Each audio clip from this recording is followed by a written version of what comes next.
Assalamualaikum warahmatullahi wabarakatuh. Perkenalkan, nama saya Diki Tama Putra dengan NPM 2021020048, Prodi Hukum Tata Negara kelas A. Di sini saya akan mempresentasikan materi tentang metodologi hukum Islam yang dengan dosen pengampu Bapak Herpin Yongki Paragdikta MHI. Objek dan subjek hukum Islam.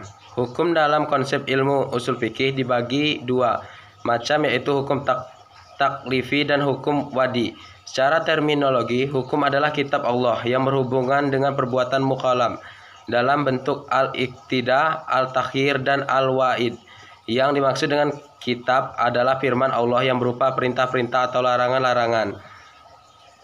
Ada beberapa hukum taklif, yaitu ijab, yaitu firman yang menuntut suatu perbuatan dengan tuntutan yang pasti. Nad, yaitu firman yang menuntut suatu perbuatan dengan tuntutan yang tidak pasti. Menurut ulama Hanafiyah, hukum taklif dibagi menjadi 7, yaitu fardu, wajib, tahrim, karahoh, tanzih, nad, dan ibahah. Menurut ulama Hanafiyah, jika suatu perintah didasarkan pada dalil yang pasti, seperti Al-Quran dan hadis mutawatir, perintah itu disebut dengan perintah fardu. Akan tetapi jika perintah itu berdasarkan pada dalil yang zani, perintah itu dinamakan wajib. Demikian pula halnya dengan larangan. Jika larangan itu didasarkan pada dalil yang qat, disebut haram.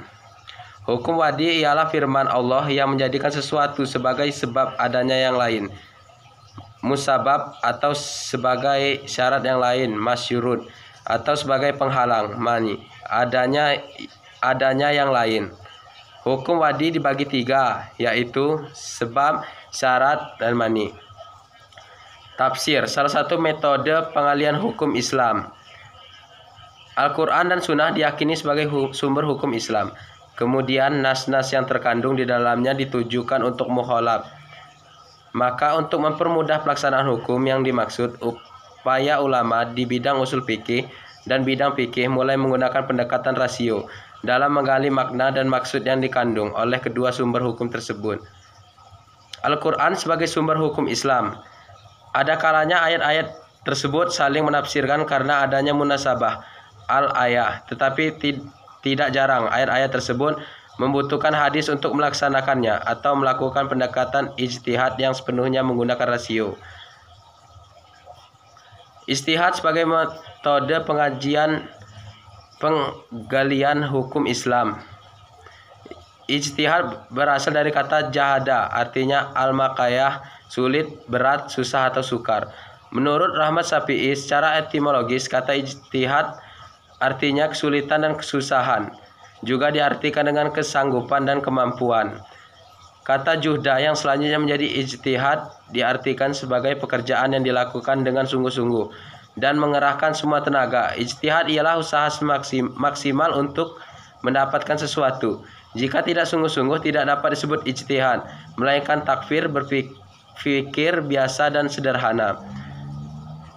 Abdul Wahab Khalaf mendefinisikan ijtihad menurut ulama usul, yaitu mengarahkan daya dan kemampuan untuk menghasilkan hukum syara dari dalil-dalil syara yang terperinci. Dari semua definisi tentang ijtihad tersebut dapat disimpulkan bahwa ijtihad adalah pengerahan akal pikiran para fuqaha atau usuliyin.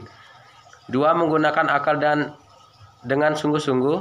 3. Berkaitan dengan hukum syar'i dan amaliyah. 4. Menggali kandungan hukum syar'i dan berbagai usaha dan pendekatan. 5. Dalil-dalil yang dirinci sedemikian rupa sehingga hilang kezaniannya. 6. Hasil ijtihad berikut fikih sehingga mudah untuk diamalkan. Sekian hasil presentasi saya. Saya ucapkan wassalamualaikum warahmatullahi wabarakatuh.